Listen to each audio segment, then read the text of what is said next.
Kwa mujibu wa Reuters, Irani ilisema Jumatatu kuwa inaendelea kuweka mawasiliano wazi na Marekani wakati Rais Donald Trump akipima hatua za kuchukua kufuatia ukandamizaji wa maandamano ya kitaifa uliosababisha vifo vya watu wengi.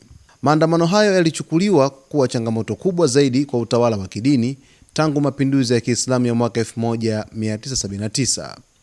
Trump alisema Jumapili kuwa Marekani inaweza kukutana na maafisa wa Iran na kwamba yuko katika mawasiliano na upinzani wa Iran, huku akiendelea kuongeza shinikizo kwa viongozi wa Tehran, ikiwemo vitisho vya hatua za kijeshi kutokana na mauaji ya waandamanaji. Shirika la haki za binadamu la Hechirana lenye makao yake Marekani limesema limethibitisha vifo vya watu 572 wakiwemo waandamanaji 503 na askari wa usalama 69.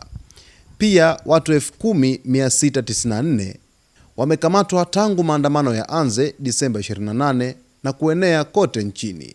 Shirika la Reuters limesema halikuweza kuthibitisha takwimu hizo kwa njia huru.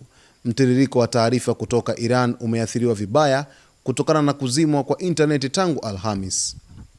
Viongozi wa Iran ambao ushawishi wao wa kikanda umepungua wanakabiliwa na maandamano makali yaliyoanza kutokana na malalamiko ya hali ngumu ya kiuchumi na baadaye kubadilika kuwa wito wa kuangushwa kwa utawala wa kidini uliodumu kwa muda mrefu.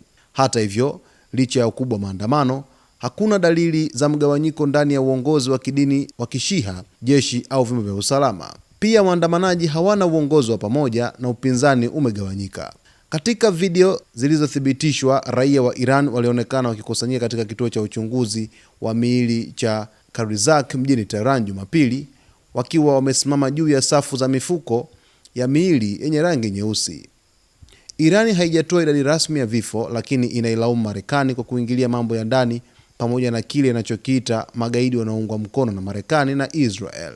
Vyombo vya habari vya serikali vimekuwa vikisisitiza zaidi vifo vya maafisa wa usalama.